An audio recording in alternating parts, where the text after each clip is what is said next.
Welcome to the Enhanced UI UMG Splitter plugin. Enhanced UI is a framework which contains plugin which enhances your UMG experience, and this particular plugin here will add a UMG widget that allows you to split and resize your screen sections. So I'll show you what I mean, and then we'll go ahead and get started with the tutorial. Okay, so this is what the plugin does. It allows you to build UI that's resizable for your end users. So once we're done here, you'll be able to build something like this that your end users will be able to resize like this. So let's get started. Okay, so the first step is that we need a widget. So create a widget and then call it whatever you want. Inside your widget, you'll then want to search for splitter panel. This is the widget that you'll be using to create resizable sections. So this widget is edited by the plugin. So if you have the plugin enabled, you should start seeing this plugin. So the way this plugin works, it works very similar to the horizontal box and the vertical box. You can add multiple children to this. Let's add two borders and an image to this, and then let's place the image in between the borders. So or add any 3 items that you want. So 3 items so that we can demonstrate how this works. At the minimum, you should have 2, but let's 3 for now. Now let's explain the different options of the panel. So first, let's take a look at the orientation. You have 2 choices, vertical and horizontal. Vertical will behave like the vertical box. Horizontal will behave like the horizontal box. Now you can set the initial fill or distribution of your child widgets, but remember you can always resize these later. So this is what we're doing. You just set in the initial values, but the resize later during runtime. Okay, so this is my logic for creating the widget. I'm just quickly going to switch to our new splitter widget, the one that I'm using on this tutorial, so that we can see our result. This is our newly created widget. As you can see, it's working properly. We can resize these sections as we want, and yeah, it works. So let's go back.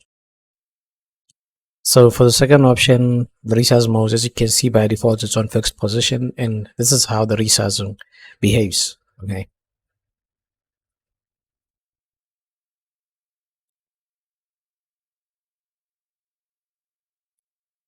Now let's change the resize modes to fixed size.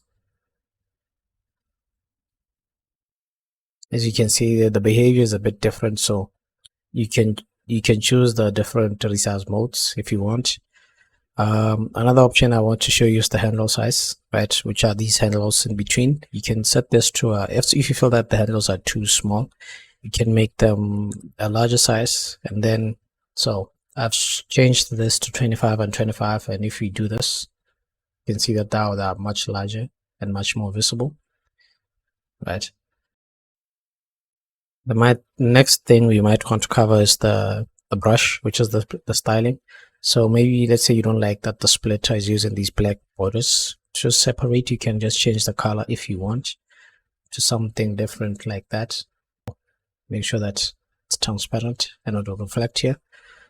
So yeah, you can choose whichever border color you want for your splitter. That's all the options that you have for this panel that you might want to use. And one thing that I want to show you is that you can also have other splitters embedded inside of here. So if we went here and then we did splitter panel,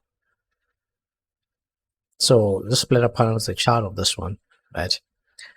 But then let's arrange this one horizontally, and then let's arrange this one vertically. Okay, and then we take all our children and then we place them inside of this splitter panel. So now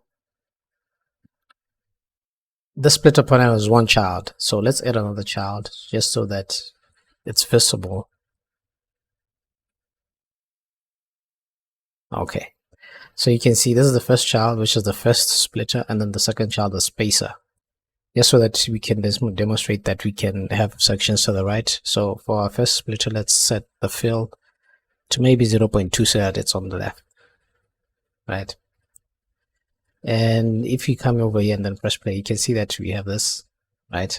And then it has its own settings here for the hovering, the hover size, and then this one is also a splitter. So Yeah, it's the same thing. The thing is, this plugin basically exposes these things. You see that I'm in the editor. Yeah, this is a slate widget, but it's not exposed to UMG.